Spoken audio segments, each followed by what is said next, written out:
Nous n'avons pas besoin d'une fille ratée. Le jour où j'ai obtenu mon diplôme de fin d'études secondaires, ma famille m'a abandonnée. Lorsque je suis rentrée chez moi, la maison était vide. J'ai fini par joindre ma mère au téléphone, mais mes parents et Marina n'ont fait que rire de ma panique. Il semble que ma famille, à l'exception de moi, ait décidé de déménager à New York parce que Marina a réussi l'audition dans une agence de mannequins. Marina va devenir le meilleur mannequin des États-Unis. Alors, que peux-tu devenir, Sarah? Je n'ai pas de jambe gauche. Est-ce que ça veut dire que je ne vaux rien? J'étais désespérée au début, mais le fait d'être abandonnée par ma famille m'a donné la liberté. Un jour, je ferai regretter à la famille qui m'a abandonnée. Je m'appelle Sarah Parker, j'ai 27 ans. Je vis avec mes grands-parents paternels. Oui, grand-père. J'ai réparé le bouton de ta chemise. Oh, merci. Sarah, tu es vraiment douée pour la couture, n'est-ce pas? Grand-mère ne peut presque plus enfiler une aiguille. Ce n'est pas grave. Laisse-moi faire. En me frappant la poitrine, grand-père a plissé les yeux et m'a dit, tu es si fiable. Tu répares un bouton de chemise? C'est le moins que je puisse faire. Je veux qu'il compte sur moi pour tout. Après tout, mes grands-parents sont mes bienfaiteurs. J'ai l'impression que c'était il y a une éternité. Le souvenir le plus ancien que j'ai vaguement est l'étrange sensation de ne plus avoir de jambes. À l'âge de 3 ans, j'ai perdu ma jambe gauche sous le genou. Mon souvenir est assez vague, mais j'ai encore la chair de poule en me rappelant la douleur et à quel point je détestais recevoir ces injections répétées. Mais plus que la douleur, ce qui était insupportable, c'était d'être seule à l'hôpital. Maman n'est pas venue aujourd'hui non plus. Viendra-t-elle demain? Demandai-je. L'infirmière me faisait un sourire ambigu. Elle viendra sûrement dimanche. J'étais rassurée. Mais cela ne se passait jamais comme prévu. Les gentils mensonges des infirmières n'ont fait qu'accentuer le découragement de la jeune fille. Normalement, à l'époque où un enfant ne connaît pas de limites, j'ai été incapable de marcher pendant un certain temps, ce qui m'a conduit à une vie limitée. Mais je me souviens que je marchais normalement lorsque j'étais à l'école primaire. J'avais une prothèse de jambe. Malheureusement, je devais parfois m'asseoir pendant les cours d'éducation physique, mais je pouvais monter les escaliers et même courir un peu. Il n'y avait presque pas d'obstacles dans ma vie quotidienne. À l'école, je n'étais pas traitée différemment et j'avais des amis. J'aimais l'école. J'aimerais pouvoir rester à l'école pour toujours. Parce qu'il n'y a pas de place pour moi à la maison. Tada, j'ai essayé la nouvelle robe. De quoi ai-je l'air? Mignonne? Ma sœur Marina, qui a 2 ans de plus que moi, tournoyait. Sa jupe souple à volant s'étalait comme une fleur. Marina, tu es si mignonne. Comme un mannequin. Ma mère ne tarit pas d'éloges sur Marina. Mon père a pris des photos de Marina sous différents angles, l'appareil à la main. Marina, comme si c'était naturel, levait fièrement le menton. Marina est vraiment belle dans tout ce qu'elle porte. J'ai envie de lui acheter tous les vêtements. Peut-être sera-t-elle mannequin plus tard? Ses jambes sont si fines, dit ma mère, les mains sur les joues, en remuant les hanches. Mon père acquiesce vigoureusement. Il était clair que mes parents étaient complètement épris de Marina. Du haut de mes 10 ans, j'étais le seul à ne pas me sentir à ma place et à penser à la bêtise de mes parents. C'est vrai? J'ai de longues jambes, n'est-ce pas? J'ai l'impression qu'elles sont plus longues que celles de tous mes amis. Oui, oui. Je crois que Marina a les plus longues jambes. Elle ne cesse de s'allonger, et ça m'ennuie parce que tous les jolis vêtements deviennent vite trop petits. Se lamente ma mère. Marina porte son index à ses lèvres. Normalement, les vêtements qui me dépassent pourraient être transmis à ma sœur, mais Sarah n'est pas normale. Ah, parce qu'elle n'est pas normale. Ils se sont tous emportés, mais pour une raison ou une autre, ils m'ont regardé avec pitié. Y a-t-il une règle dans ma famille pour me rabaisser une fois par jour? À l'âge de 10 ans, j'étais devenue capable d'accepter la réalité, mais beaucoup plus jeune, j'étais dominée par la tristesse et la colère. Marina s'est toujours balancée dans des jupes à volants comme celles que portent les poupées, alors que j'ai toujours porté des pantalons amples. Les pantalons de survêtement souples, gris ou noirs ressemblaient à des pyjamas, quelle que soit la façon dont on les voyait.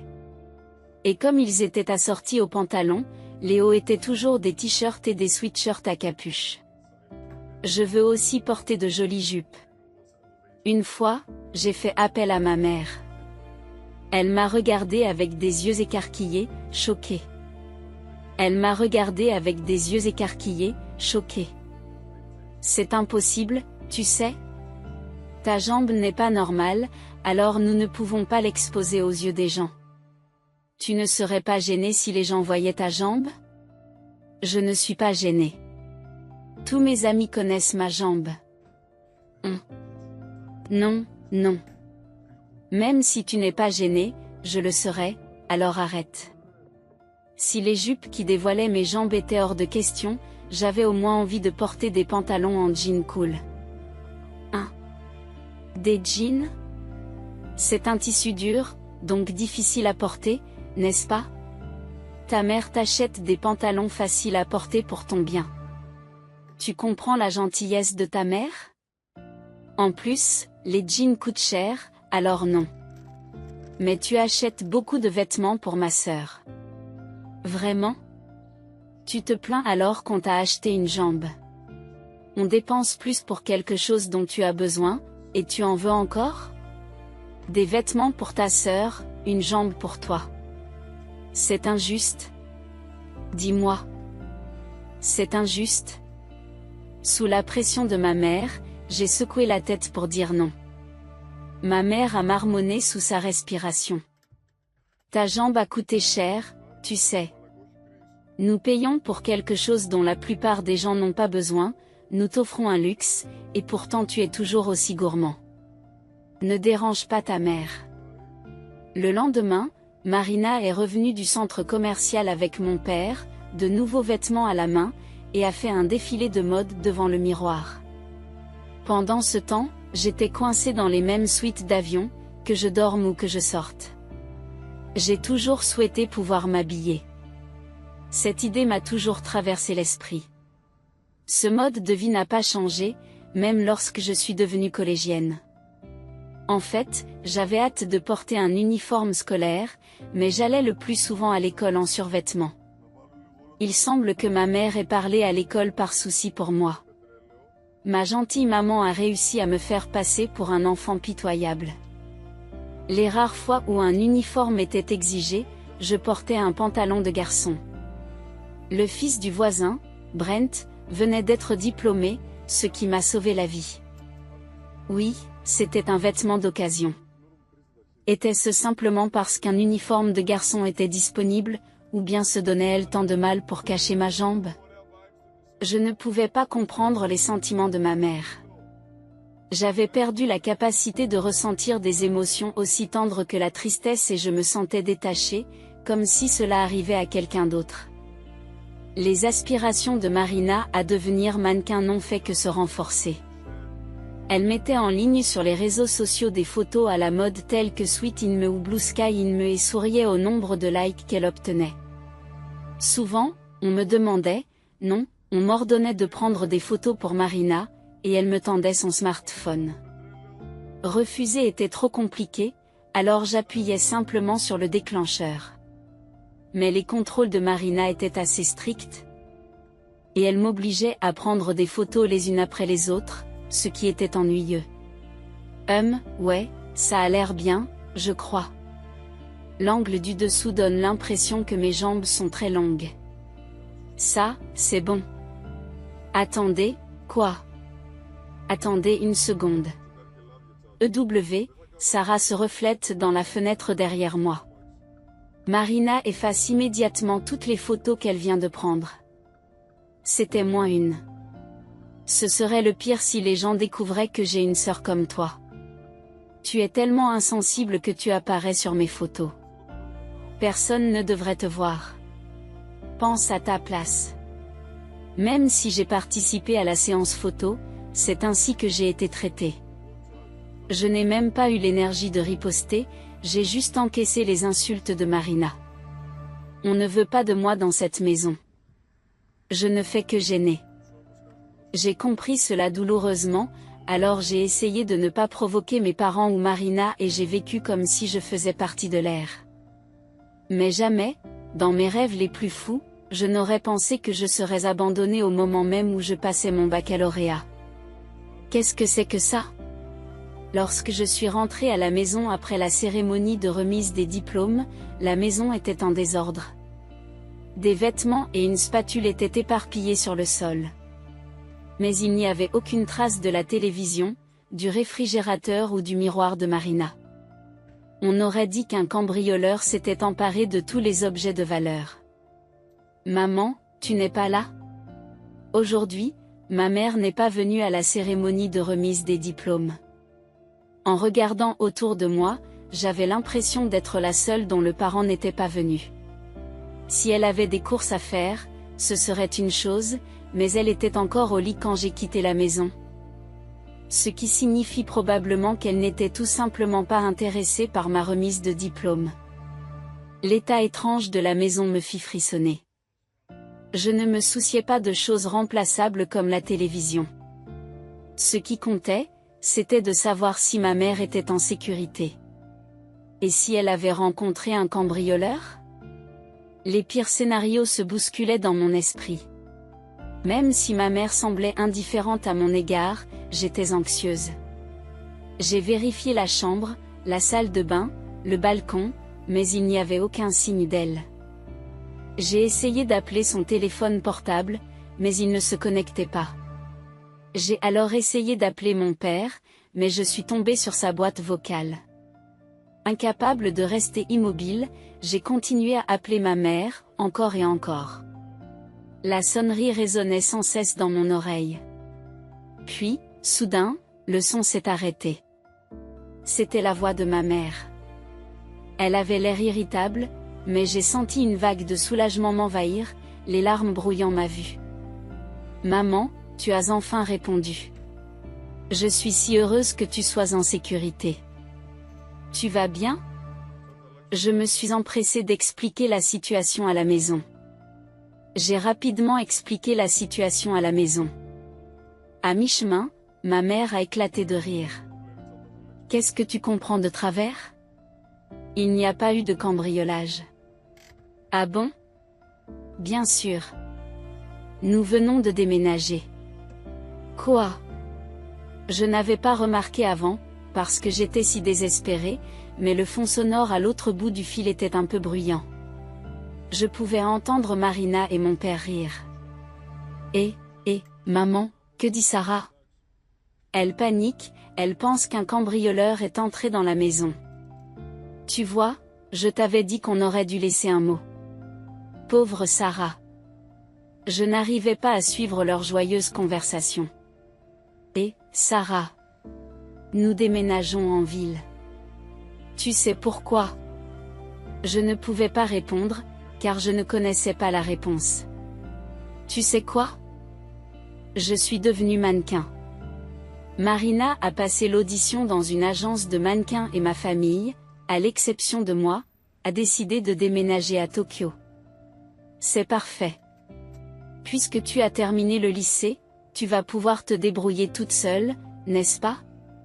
Nous aurions pu déménager plus tôt, mais nous avons attendu jusqu'à aujourd'hui pour toi. Tu vois notre gentillesse, n'est-ce pas? Ils se sont occupés de moi jusqu'à la fin de ma scolarité obligatoire. Même si j'étais prête à aller à l'université, si je voulais y aller, je devais me débrouiller toute seule pour trouver les moyens financiers. Chercher un emploi à temps partiel maintenant serait impossible. Ma mère avait l'air d'aimer en rajouter, mais si c'est le cas, il n'y a rien à faire. Figée, le téléphone toujours à l'oreille, ma mère a donné le coup de grâce. Marina va devenir le meilleur mannequin des États-Unis. Alors, que peux-tu devenir, Sarah? Nous n'avons pas besoin d'une fille ratée. Puis l'appel a été coupé. C'était cruel, impossible, aide-moi, ne m'abandonne pas.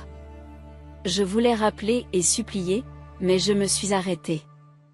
De toute façon, ma voix ne parviendrait pas à mes parents.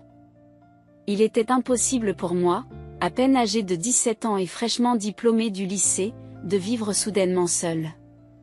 Peut-être que mes professeurs de collège m'aideraient si je les suppliais. Non, ce serait un fardeau. C'est alors que l'idée de mes grands-parents m'est venue à l'esprit. Mes grands-parents paternels vivaient dans la même ville, mais je ne les avais pas vus depuis une dizaine d'années. J'ai souvent entendu ma mère dire du mal d'eux, qu'ils étaient des démons assez vieux pour la tourmenter elle-même. Quelqu'un avec une forte volonté. Je pouvais être rejetée à leur porte, mais ils étaient les seuls parents vers lesquels je pouvais me tourner. Toujours en uniforme, une fleur de félicitations épinglée sur la poitrine, je suis montée dans un bus et me suis dirigée vers la maison de mes grands-parents, dont je me souvenais à peine des visages. C'est toi, Sarah?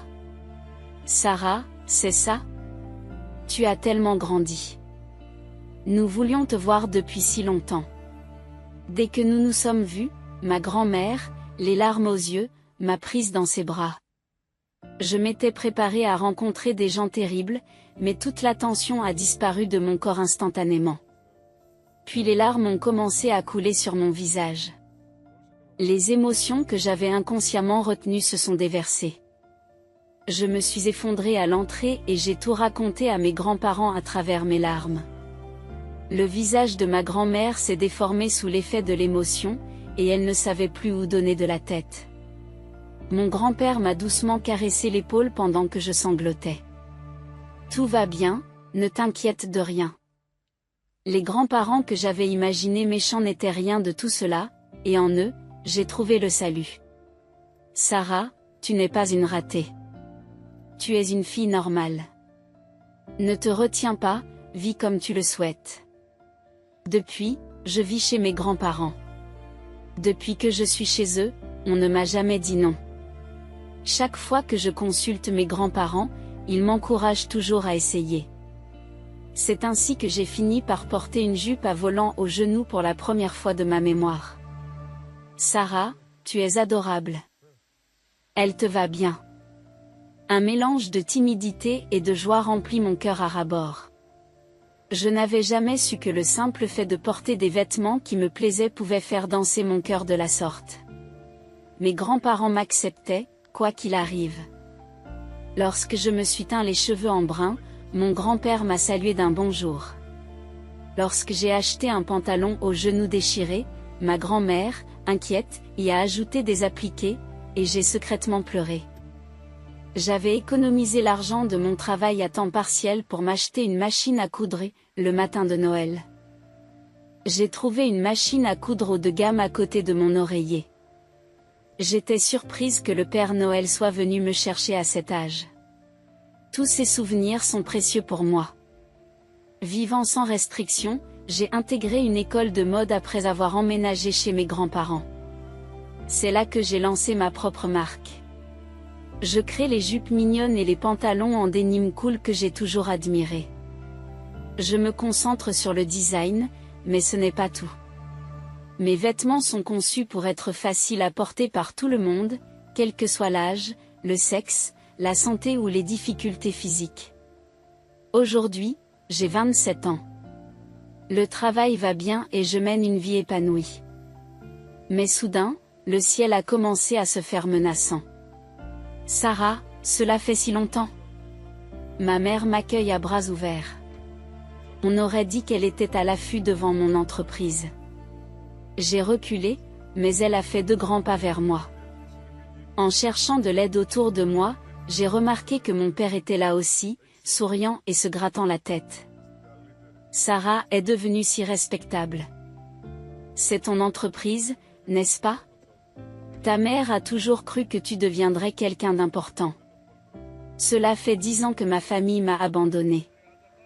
Je n'avais aucune envie de retrouvailles émouvantes. Je me doutais bien de la raison pour laquelle mes parents se présentaient devant moi maintenant, plus que jamais. Récemment, j'ai eu une interview télévisée. Elle portait principalement sur les produits proposés par mon entreprise, mais il semble que mes parents aient été pris au dépourvu par le fait que Sarah en soit la PDG. C'est vraiment impressionnant.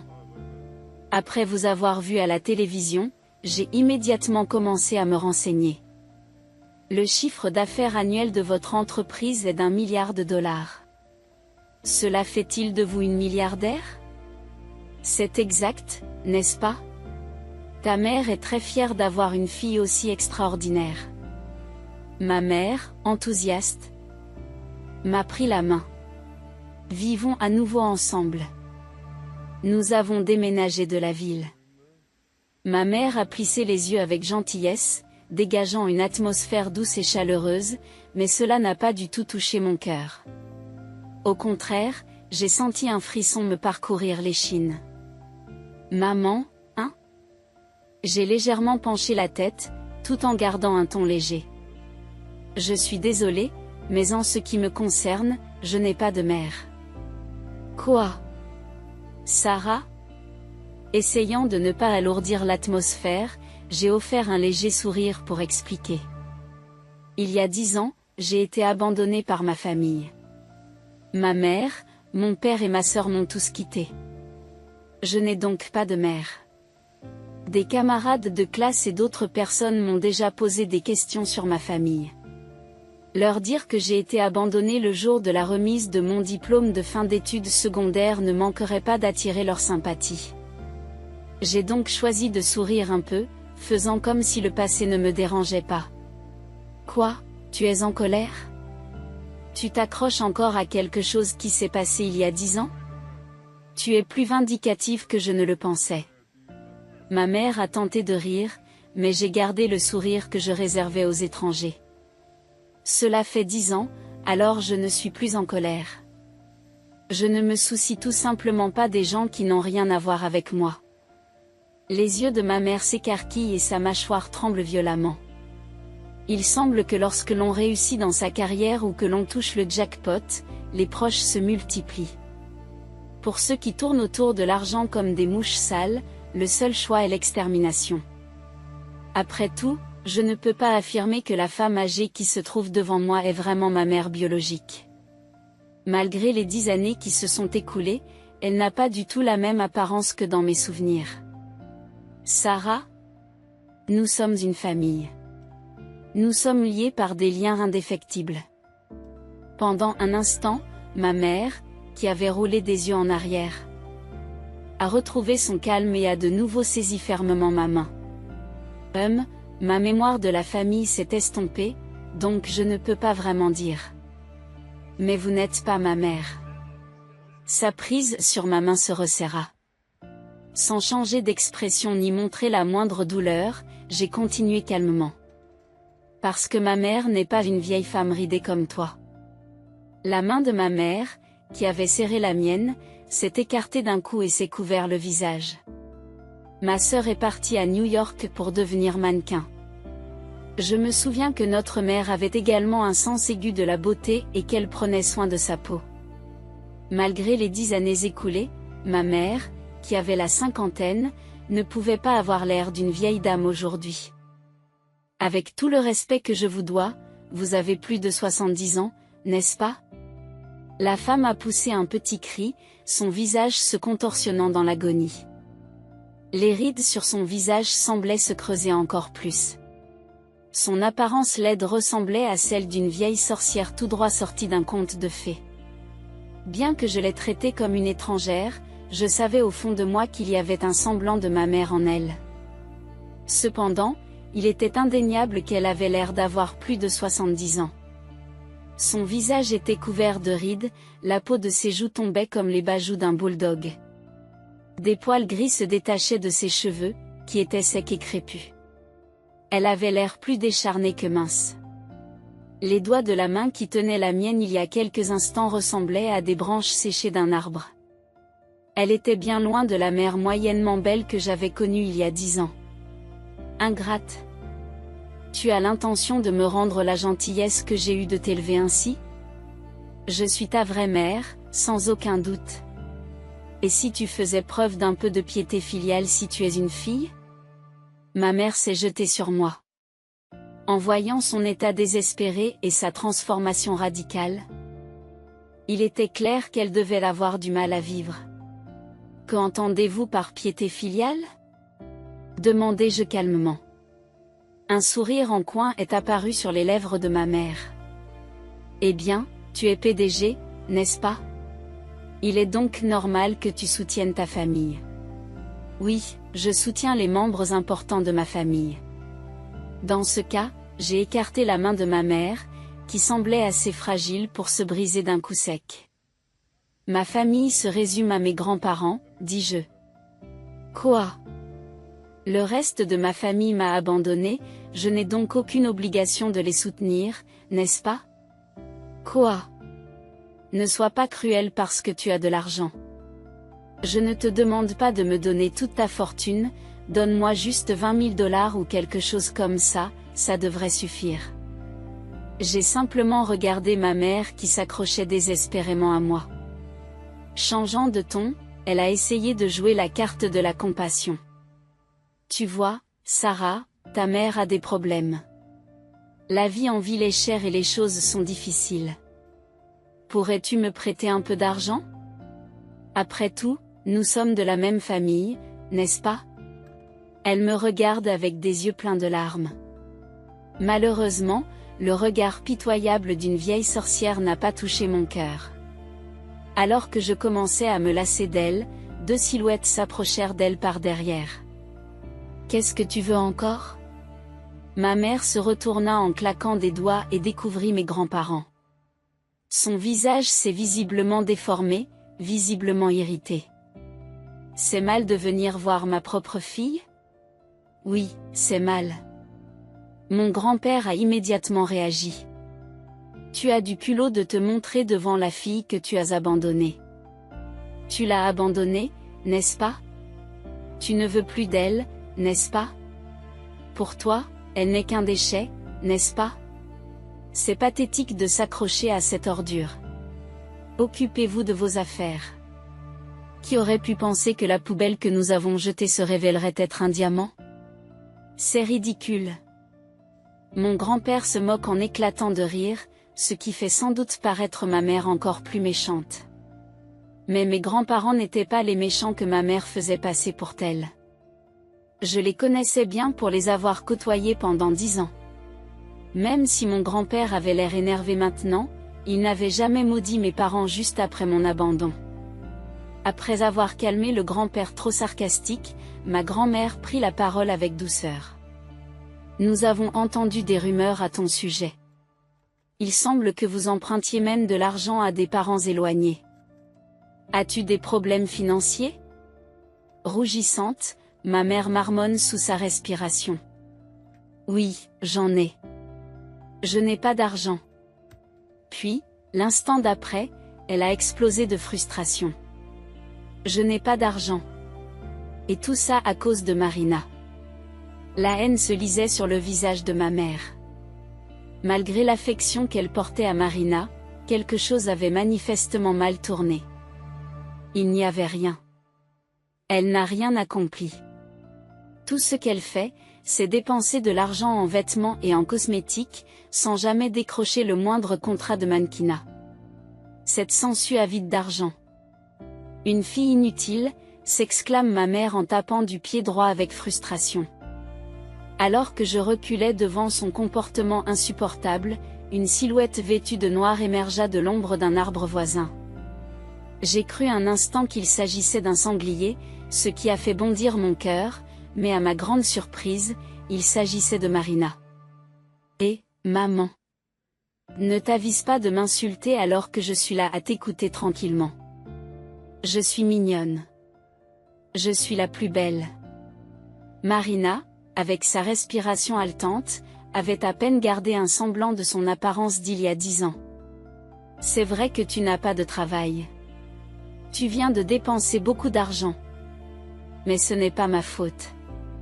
C'est parce que les gens autour de moi n'apprécient pas mon charme. Et maman ne ment pas. J'ai fait du mannequinat quelquefois. La défense de Marina était valable. Malgré une vie épanouie, je n'arrivais pas à me débarrasser du fait que ma famille m'avait abandonnée, et je me retrouvais souvent à consulter les médias sociaux de Marina.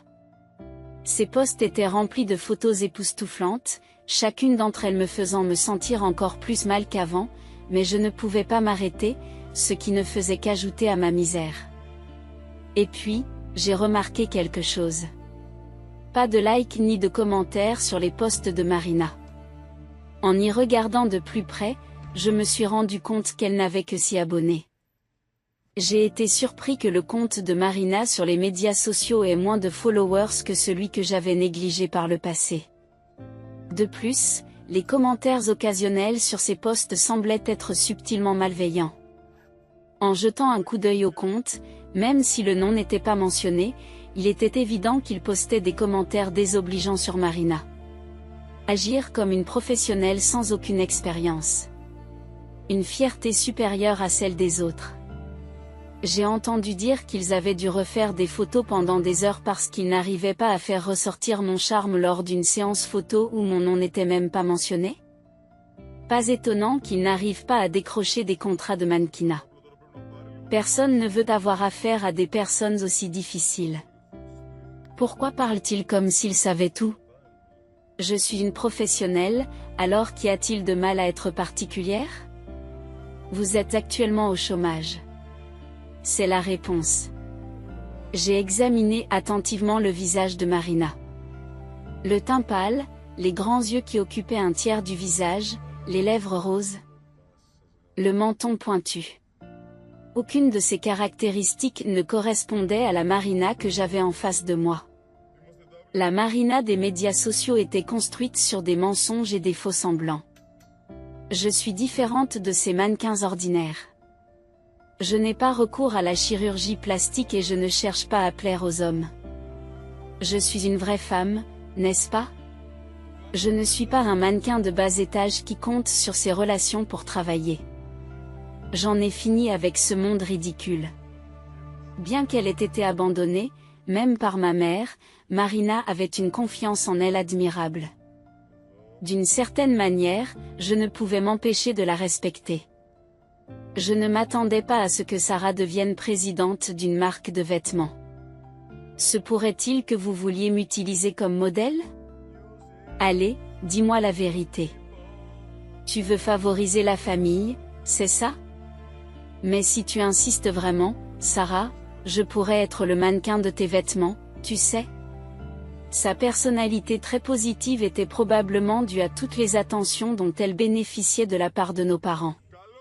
Si elle est aujourd'hui confiante, elle est tout le contraire de moi, qui ai toujours vécu la tête baissée. Si vous me demandiez si j'envie Marina, j'hésiterais à répondre. Ma grande sœur comme modèle de notre marque? Cela dépend des conditions, non? Je pourrais même envisager un contrat d'exclusivité? Je vois. Mais vous savez, notre marque privilégie le naturel. Nous voulons mettre en valeur les gens tels qu'ils sont, alors ça risque d'être difficile pour toi, grande sœur. 1. J'ai vérifié vos médias sociaux. La personne sur les médias sociaux et la vraie toi sont totalement différentes. Le mannequinat sans aucune retouche. Tu peux supporter ça?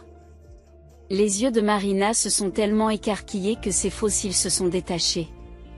Sa peau, autrefois semblable à de la porcelaine, était maintenant craquelée comme de la poterie. Je n'ai pas l'intention de t'aider financièrement, ni de t'utiliser comme modèle, grande sœur. Tu m'as abandonné, alors laisse-moi tranquille. Déclarai-je fermement en tournant le dos à ma mère. Marina murmura, la voix légèrement tremblante, « Pour qui te prends-tu, avec du venin ?» En vérité, je savais à l'avance que mes mères allaient venir me voir. Tout était écrit sur les médias sociaux de Marina. Nous deviendrons un modèle exclusif pour une certaine entreprise, où quand je retournerai dans ma ville natale, tout le monde me regardera en cachette. Pourquoi ? Est-ce qu'ils peuvent dire que je suis un mannequin de la ville rien qu'à mon aura? Tout cela n'est que pure fantaisie. Même si c'est gênant à regarder, je suis reconnaissante pour ces messages, car ils m'ont permis de suivre les mouvements de mes ennemis. Je m'étais préparée à ce que mes mères viennent aujourd'hui ou demain, j'ai donc pu gérer la situation calmement sans m'énerver. Alors que je m'apprêtais à partir avec mes grands-parents, mon père, qui était resté silencieux pendant tout ce temps, s'approcha de moi en souriant. « Sarah, ton père ne t'a rien fait de terrible. C'est juste une victime qui a toujours eu peur de ta mère et de Marina, qui ont un caractère bien trempé. Au fond de lui, il s'est toujours inquiété pour toi. Ton père est en sécurité, n'est-ce pas ?» Les paroles de mon père m'ont pris au dépourvu et je n'ai pas pu m'empêcher d'être un peu secouée. Je n'ai pas pu m'empêcher d'être un peu secouée. Balbutier. Mon père a commencé à remercier mes grands-parents. Maman, papa. Merci d'avoir pris soin de Sarah. Vous avez protégé ma précieuse fille et je vous en suis reconnaissant. Mais à partir de maintenant, c'est moi qui soutiendrai Sarah. Mes grands-parents sont également déconcertés. Puis, ma mère a haussé le ton avec colère. Toi, tu te tais. Que tu sois là ou pas, ça n'a pas d'importance. Elle avait raison. Grâce à elle, j'ai repris mes esprits. Père, tu es tout aussi coupable de ne rien faire, n'est-ce pas? C'est ridicule. C'est Marina et maman qui ont attaqué directement. Ne mets pas papa dans le même sac que ces méchantes femmes. Ce père, qui essayait de m'apaiser avec un mélange de timidité et de rictus, était répugnant. Je me suis soudain rendu compte que je n'éprouvais aucun sentiment à l'égard de cet homme. Il était vraiment insignifiant, hier comme aujourd'hui. Ne commence pas à agir comme un père tout d'un coup. On n'a plus besoin de toi dans la vie de Sarah. Mon grand-père a fermement exprimé mes sentiments. D'un air embarrassé, le père a déployé sa tactique habituelle de se fondre dans le décor, disparaissant une fois de plus. Cependant, ma mère, ne voulant pas abandonner, m'a faiblement tendu la main. Avec son apparence âgée, elle paraissait pitoyable, attirant l'attention des gens avec son apparence, ce qui était vraiment efficace. Sarah, je suis vraiment désolée. C'est de ma faute. Tu as toujours vécu sérieusement sans te plaindre, tu es une enfant si respectable. J'ai mal compris que tu n'avais pas besoin de mon aide parce que tu es une enfant merveilleuse. Je m'en suis rendu compte maintenant. La fille vraiment précieuse, ce n'est pas Marina, c'est toi, Sarah. Les yeux larmoyants de ma mère ne me quittaient pas. Quant à Marina, elle a réussi à passer l'audition pour l'agence de mannequins, mais au lieu d'être payée pour son travail, elle a fini par devoir payer de l'argent. Frais d'inscription, frais de cours, et tout le reste. N'a-t-elle pas été trompée? Même si ton père a quitté son travail et est allé jusqu'en ville pour la soutenir. Et une fois là-bas, il y avait plein de filles plus jolies que Marina partout. Il était impossible pour Marina d'être mannequin dès le départ. Ma mère ne cessait de parler, peut-être parce que je l'écoutais en silence. D'un autre côté, Sarah, tu es présidente. C'est incroyable, non? C'est ce que j'attendais de mon enfant. Plus elle me félicitait, plus mon cœur se refroidissait. J'étais censée être la fille indésirable, considérée comme un échec. Non, non, n'ai-je jamais dit que tu étais une ratée? Intervient mon grand-père, feignant l'innocence entre ma mère et moi. D'ailleurs, ce n'est pas rien que tu traites quelqu'un d'autre de raté. Ce n'est pas toi qui as enlevé la jambe de Sarah? Ma mère se crispe. Tu n'as pas confondu l'accélérateur avec la pédale de frein? Tu as percuté Sarah qui jouait dans le jardin avec une voiture qui roulait à toute allure. Le jardin et la voiture étaient tous les deux dans un état lamentable. C'est un miracle que Sarah ait survécu. C'était il y a des décennies. Ce n'est pas la peine d'en reparler. Tu m'as suffisamment blâmé à l'époque. Essaies-tu toujours de m'intimider? La raison de l'éloignement entre ma mère et mes grands-parents est enfin devenue claire. Il semble que cet incident soit à l'origine de leur brouille. Ma mère, qui n'éprouve toujours aucun remords, ne s'est apparemment souciée que de sa propre préservation, même à l'époque, en prétendant que les pauses ne fonctionnaient pas. Je n'ai pas appuyé sur l'accélérateur, refusant d'assumer la responsabilité. C'est elle qui comptait, pas mon bien-être. Bien que je ne m'en souvienne pas, je peux imaginer comment était ma mère à l'époque. Alors, cette jambe, c'était à cause de toi, maman. Non, ce n'est pas à cause de toi. Je ne t'ai pas écrasé parce que je te détestais. C'était un accident. Oh, à cause de cette culpabilité, j'ai fini par te traiter durement. Oui, c'est à cause de ce terrible accident. Ma mère s'est effondrée en larmes comme une héroïne tragique. Franchement, c'est moi qui devrais avoir envie de pleurer. Tu ne pouvais pas admettre ta propre faute, n'est-ce pas? Au lieu de t'excuser d'avoir fait quelque chose de mal, tu continues à faire des choses pires. Tu me traites de raté? C'est toi le vrai raté. Ne te présente plus jamais devant moi. Les sanglots mélodramatiques de ma mère s'arrêtèrent. Mon grand-père rit doucement. Les rôles sont inversés. Qu'est-ce que ça fait d'être abandonné par sa fille ratée, en tant que parent raté? Ma mère tremblait de colère et de désespoir. Les larmes coulaient, mais elle semblait incapable de parler. En se retournant, mon grand-père m'a adressé un sourire bienveillant. Viens, Sarah. Nous allons être en retard pour notre réservation au restaurant de steak. Allons-y vite. J'ai hâte de déguster un délicieux steak. Ma famille se compose uniquement de mes grands-parents. Après cela, Marina est devenue une célébrité du jour au lendemain. Les j'aime et les commentaires se multipliaient à une vitesse folle. Il semble qu'un passant ait filmé notre dispute ce jour-là et l'ait téléchargé sur les médias sociaux. Heureusement, ou malheureusement, la vidéo me montrait en train de me faire agresser verbalement, ce qui a déclenché une tempête de critiques à l'encontre de Marina et de ma mère. Marina doit être ravie d'être enfin devenue une célébrité. Dis, Sarah, s'il te plaît, explique que la bagarre était un malentendu. Mais ma mère et Marina m'ont alors supplié. J'ai beau répondre, je ne fais que jeter de l'huile sur le feu. Sarah, tu dois faire quelque chose. Je ne peux rien faire. Je ne suis qu'un déchet que l'on a jeté. Alors que je répondais par l'autodérision, Marina et ma mère ont fait une scène, s'agenouillant et criant de frustration. Ne voulant pas être impliquée davantage, j'ai renforcé la sécurité de mon entreprise pour éviter de voir leur visage. D'abord irritée par la situation, Marina, fidèle à sa nature super positive, a profité de l'attention en inondant de selfies les médias sociaux qu'elle avait identifiés. La stratégie semblait être que les gens finiraient par devenir des fans de Marina, même s'ils ne regardaient au départ que ses médias sociaux.